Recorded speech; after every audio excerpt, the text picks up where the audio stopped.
I, female, 50, had one son when I was a teenager.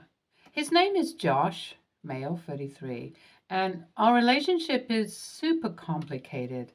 I gave him up for adoption then because the father immediately skipped town and I wasn't ready to raise a child. I ended up emancipating myself from my parents for the way they treated and shamed me during my pregnancy and built a new life all by myself. Their attitudes and lack of help when I needed it most led to irreparable damage, and I have ensured that my parents can never contact me again. Since then, I did build a life for myself and ended up working in the tech field as a pretty successful engineer. I never married or had a long-term relationship, but honestly, that works for me. With the kind of emotional baggage I have, I'm pretty self-aware about not letting people get close to me. The one thing I had hoped for as I got older was to be able to connect with my son, but it seemed like an impossibility. I had known the adoptive family from my second trimester, and I wrote a letter to my son, which was to go to him when he was 18. It would have the information he needed to find me and also give him the agency to reach out to me when he was ready. I also asked the parents to not hide the fact that he was adopted, and I wanted my son to have the best life he could. The year he was supposed to turn 18, I got no response. Same thing next year. Eventually, I made peace with the fact that my son might not want anything to do with me. If I was in his shoes, I could have felt the same way. However, when I turned 40, I got a text from an unknown number with the details of my son's birth. It was Joshua, and he wanted to meet up. Since then, I've spent 10 years creating a relationship with my son. He's grown into an amazingly talented artist, and I've been able to build a bond with him and his adoptive parents. I feel connected to the three of them, and it genuinely feels like I have a family now. 2 years ago, though, Josh started dating a girl he met during a music tour, Penny. Penny and I seemed to get off on the wrong foot, and it only got worse from there. I didn't have any clear reason to dislike her enough to raise my voice, but there was just a gut feeling that made me queasy. Some things that I do objectively think are bad are how bad Penny is with money. She makes impulse purchases and constantly wants more and more money to upgrade her lifestyle. Now, more power to her, but Josh is like the exact opposite. He's in a small band and has a few things he sells on Etsy, along with working as a session artist, and that's enough for him. Finances are a serious conversation for a couple to have, but it seems that it hasn't happened for them. Another thing is that Penny seems to really dislike me for abandoning Josh and always seems to subtly imply that I am a bad person. Now, I don't like this because it's like she's inserting her own prejudice over what my son thinks and has come to terms with. I also feel like she doesn't understand the complexity of the situation and how hard both I and my son work to build a relationship with each other. These things are only things I've noticed, and Josh's adoptive parents seem to love Penny. So I've always felt insecure about raising these concerns. Cut to 6 months ago. Josh announced his engagement with Penny, and he was super stoked about it. It was amazing to see him so happy, and I wanted to contribute to it by giving him a house. Now, since I've stayed single and made a bunch of good investment choices in real estate, I have a lot of savings. I don't see any point in holding on to all this money when I die, though, so I wanted to help Josh with a new start to his life. Despite my misgivings about Penny, I wanted to see him happy. However, I would transfer the house in Josh's name alone as a gift and wanted to make clear that it should only be his name on the deed. I wasn't going to hide it from anyone, and I said that it was my choice, and both Josh and his parents found this to be reasonable. I mean, Penny would still live there, right? Wrong. She didn't like this one bit, but I guess the combined reasoning of Josh and her in-laws made her agree to it, at least in front of them. Behind their backs, Penny has been absolutely horrendous to me ever since my son got engaged to her. She had been building up a rapport with me and making it seem to everyone else that she was trying to get to know me better. I won't lie, even though I felt like she was genuinely putting in an effort and reconsidering my judgment of her.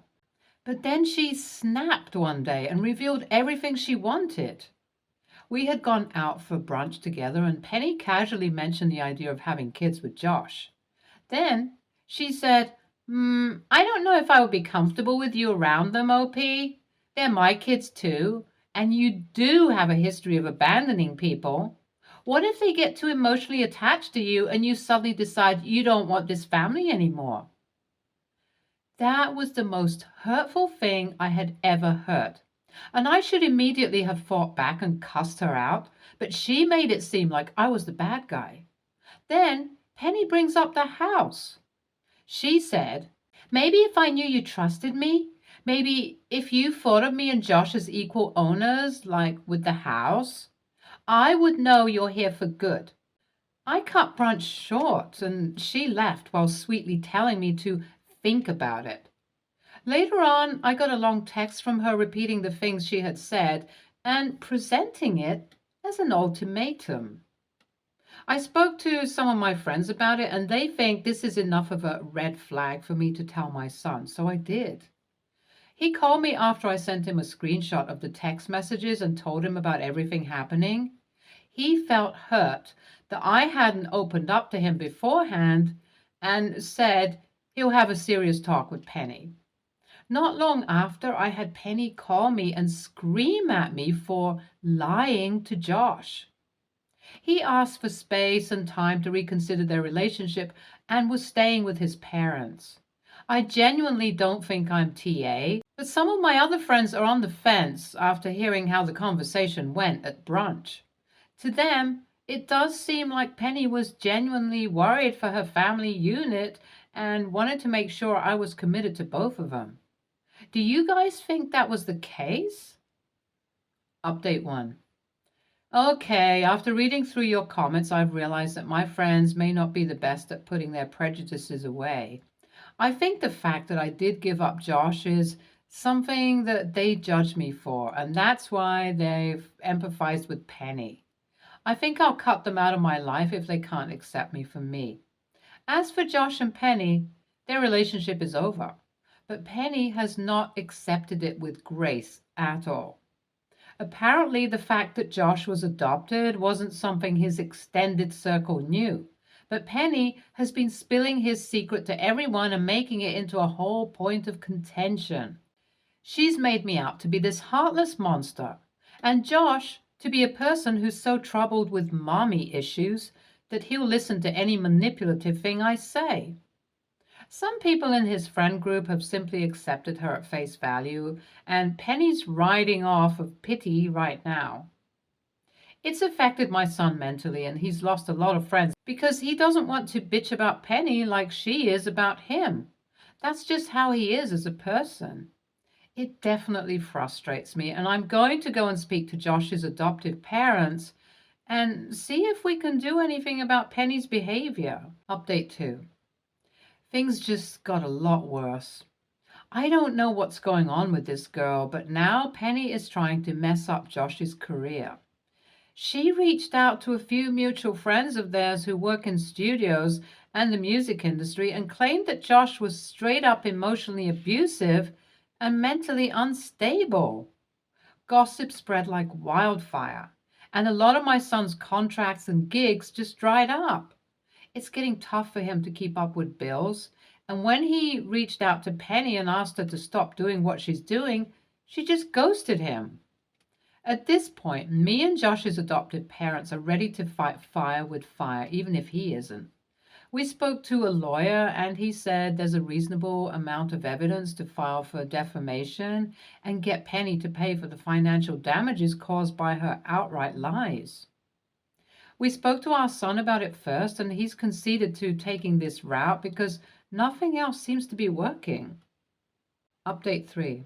After we filed a case, Penny finally broke radio silence. Surprise, surprise. She promised to publicly take back everything she said if we just dropped the case because she can't afford a lawyer and the issues that come with it. I wanted to keep hounding her, but Josh and his adopted parents are okay with that because it brings things back to normalcy for him. I accepted that and we waited for Penny to tell everyone she was in the wrong before dropping charges. I'm still giving the house to my son, and he's going to live alone and focus on himself and his career for a while now.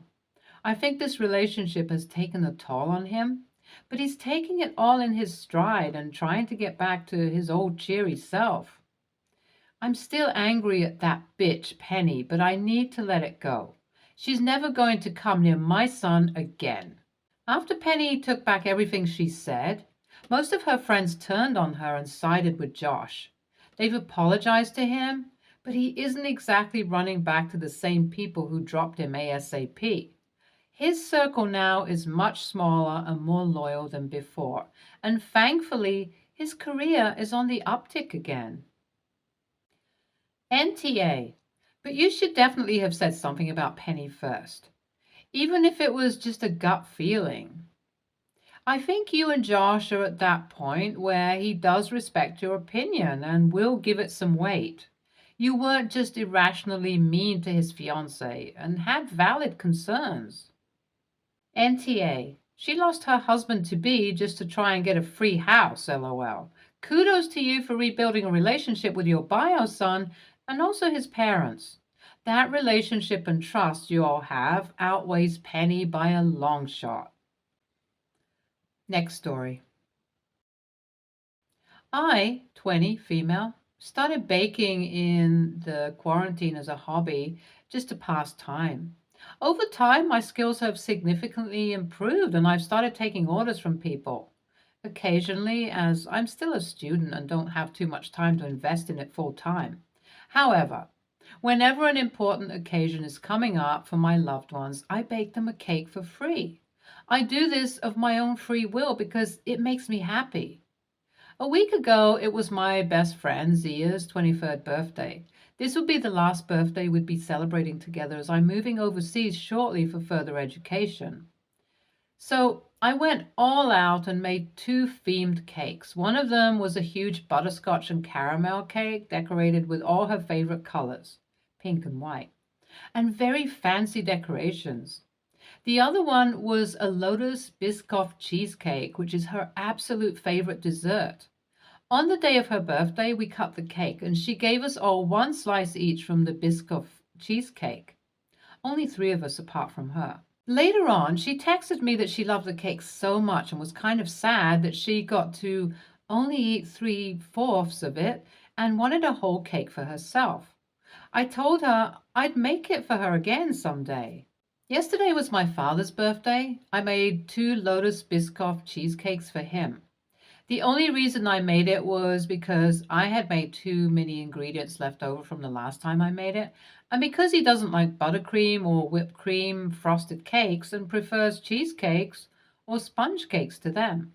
I posted the photos on my baking account on Instagram and Zia saw them. I immediately got a phone call that she wanted one of the cakes. I told her they were for my dad and I'd make another one for her later on. However, she kept insisting and wouldn't let it go. I caved in and told her to come today and pick up the cake. Obviously, I couldn't give her the entire cake. I'd made it for my dad and for the rest of the family, so I cut up 3 medium-sized slices for her and boxed them up. When Zia saw them, she immediately asked me why I hadn't packed up the whole cake for her. I explained to her that I couldn't do that because it was for my dad and the rest of the family. She started her little rant again about how she couldn't get her birthday cake to herself because she had to share with us, and how she's owed a whole cheesecake. She then asked me if I'd make her another one next week, and I told her I couldn't spend time making another cake because of my upcoming exams. This pissed her off, and she said that I don't even share a good relationship with my father, so She finds it ridiculous that I'm doing so much for him. This was a low blow and ticked me off. I told her to never expect another cake from me again. Now, I'm petty, selfish, and a bad friend. AITA? NTA, you did something nice for her. She ruined it with her entitlement. It's very normal when you have a birthday party with a birthday cake that surprisingly the guests also get some of the cake. I don't think I've ever heard of someone getting their own cake for their birthday that no one else at the party eats. If she wants another cake, she can buy herself another cake. You already went out of your way for her, giving her 3 extra slices, and she chooses to attack your relationship with your father? You're right that she should never get another cake from you again, nor another text message, phone call, hangout, etc. The best thing I think you can do for yourself here is let her entitlement ruin your friendship with her. NTA, I don't think I've seen anyone demand an entire birthday cake to themselves once they pass the age of, say, 3. Are you sure Zia isn't turning 3 instead of 23? Plus, just the audacity to see that you posted a photo of 2 cheesecakes and somehow demand one of them? Like, how did the thought not enter her head that maybe they weren't for her? If you'd made them for her, wouldn't you have tagged her, or however it works on social media? I'm old. Or texted her or otherwise told her that the cheesecakes were for her. And then doubling down on the audacity to critique, shit on your relationship with your father? That is none of her business either way. I'm legit mad for you. I'd want to make a Lotus Biscoff cheesecake, which I had to Google, and to be fair, they do look delicious. And I'd be like, oh, Zia, this one's for you. Then when she came over, I'd smash it into her face. XD. Next story. I'm 33, female. I've been friends with Charlotte, 33, female, since we were little girls. Despite being close to her and her daughter, 5, female, I don't really see her wife, Avery, 35, female, much. She doesn't get along with most of our friends with Charlotte and is a private person, which is extremely fine. Avery is a cardiologist. My mother-in-law's sister is sick, and I asked Charlotte if she could arrange an appointment for us from her wife.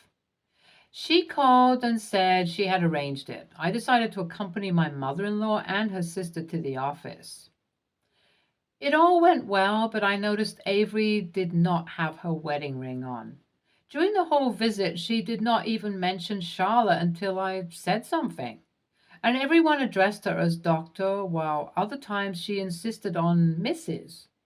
It was kind of weird to me because she always has worn it when I've seen her. Actually, the few times we were out, Avery always wore her ring and acted like it was very important to her. I don't know what was going on, but I thought as her good friend I should mention this to Charlotte. The next time I met up with her, I said I had noticed that Avery was not wearing her wedding ring at her office. She laughed and asked me what I was getting at, and I said I just wanted to mention what I had seen and I didn't mean anything. Charlotte said Avery is a very by-the-book person and never wears any jewelry in her office or at the hospital. I apologized and only said I thought it was weird that she didn't wear it and didn't mention anything about her wife despite knowing who I was. Charlotte told me she just explained and that I needed to let it go. I let it go, but she is still clearly upset. My other friends told me I should not have mentioned it and I should apologize to Charlotte. I still smell something fishy going on, but I don't know. YTA. A lot of people in the medical field don't wear their wedding rings to work. And why would she bring up her wife at your mother-in-law's appointment? It's a cardiology appointment, not a social call. None of this is remotely weird except your behavior in this situation. YTA. It's very common for a lot of people not to wear jewelry, especially rings, to work. Nothing fishy about that. Especially people who work with their hands, who don't want to get their wedding bands dirty or scratched, or people who use hand sanitizer a lot, like health workers, who don't want to ruin their rings with those chemicals. or health workers who use their hands to touch patients who don't want their rings to get caught on something. Also, the doctor was talking to a patient about her health and wanted to keep it professional, so it makes a lot of sense she didn't mention her wife, who has no connection to her patient. What did you think was going on? Do you think she was trying to come onto your mother in law's sister by not wearing her wedding ring and not talking about her wife? YTA. It's not weird for a doctor to try to keep things professional or for a doctor to not want to wear jewelry when they need to use medical equipment and focus on making sure everything is sanitary. You absolutely were implying to your friend that she should be concerned for her wife's fidelity. You admit that's what you were doing. You have nothing to support your suspicions apart from you not liking that Avery isn't more social, and you should stay out of it. Stay tuned for more stories from Argo Relationships.